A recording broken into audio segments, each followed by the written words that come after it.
This is enough to keep us going when things are difficult. But why are things so difficult? Why are things so terribly difficult? Well, first, all Gedolei Yisrael, all our spiritual leaders, wherever they are, if they're Hasidim, or from Lithuanian orientation, or students of Rav Kook, or Sephardim, or Ashkenazim, they all say that this is the last generation before Moshiach. This is it, last generation. It's all already here. Moshiach is already here. And just one tiny little more effort to hold on with faith. There's a passage in Eov that says, "Vatoichas bekanfei aretz," that you hold on to the edges of the earth.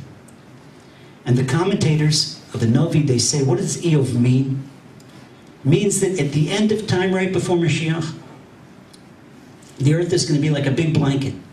And Hashem is going to take that blanket and he's going to shake it real hard. Just like you do when you're cleaning out crumbs on a sheet before Pesach.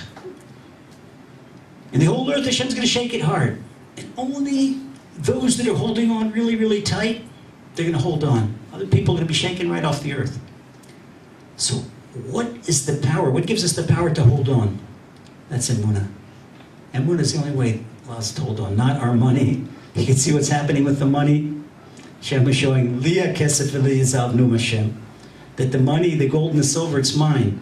It doesn't belong to Microsoft anymore, and it doesn't belong to IT&T anymore. Only Hashem. And it doesn't belong to Iranian oil. Iranian oil was $140 a barrel. It's down to 36 now. And Hashem, He's doing tremendous miracles. All we have to do is open our eyes and see what Hashem's doing. People worry about Iran and war and this and that.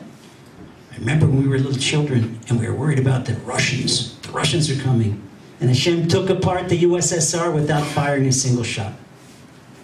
This is what Rabbi Nachman says in Torah Beit. Mashiach Yavot, and when Mashiach comes, Mashiach's weapon is going to be prayer. And he's going to fight all his wars just with prayer. And if people don't believe it, look at the Russian. I remember when I was a little kid, 11 years old, they sent us home from school, the Bay of Pigs, to Castro and Khrushchev, and there's missiles. They're going to be in Miami Beach from Cuba. Who knows what's going to happen? Nothing. Nothing. Not like a whimper. And that's exactly what's happening to Ahmadinejad. Exactly what Ahmadinejad. He needs to balance the Iranian economy. He needs $90 barrel of oil. Oil is down to $36. They don't have money to continue with their nuclear development. Wait and see. Hashem will take them apart without firing a shot. This is all Mashiach. Hashem is showing that it's not the military might, nothing, only Hashem. So therefore, if we see a temporary setback, don't have to worry. You don't have to let it confuse us, because it's not our bosses that give us money. And if Hashem gives someone a letter that they've been laid off a job, not the fault. We have a mitzvah to judge one another fairly. We know Hashem deserves that, which we should judge Him fairly also. Very simple. There's a concept in halacha called chazaka. Chazaka is 3 times in a row. In other words, if a person wants to become a shaychet, and he learns the laws of shechita, of ritual slaughter,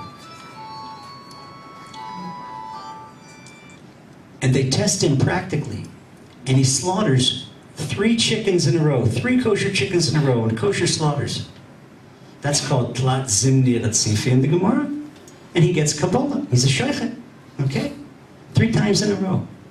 When we worry about our next meal, let's stop and think. A person eats 3 meals a day, 365 days a year. Take off when he voluntarily doesn't eat. Yom Kippur and Tisha B'Av eats 1,000 meals a year. If anyone in this room can raise their hand and tell me when Hashem did not feed them.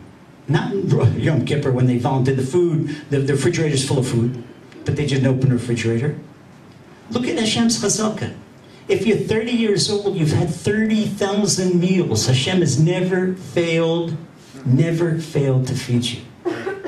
So if Hashem has succeeded 30,000 times in a row in a chazakah, and in the base of Mikdash, the Gemara says, Soiklim ala chazakah. In other words, if a person is a proven criminal 3 times in a row, he's right away. It has the name of a criminal. Soiklim ala chazakah. That person could be stoned because of chazakah. It's completely Torah-proof. 3 times in a row. If you're 30 years old and Hashem has fed you 30,000 times in a row. So why are we worried whether Hashem will feed us number 30,001? And how many times people in this room, in Ramat Beit Shemesh Aleph, I've got emergency emails and emergency phone calls. Please, I've been laid off of work. What do I do?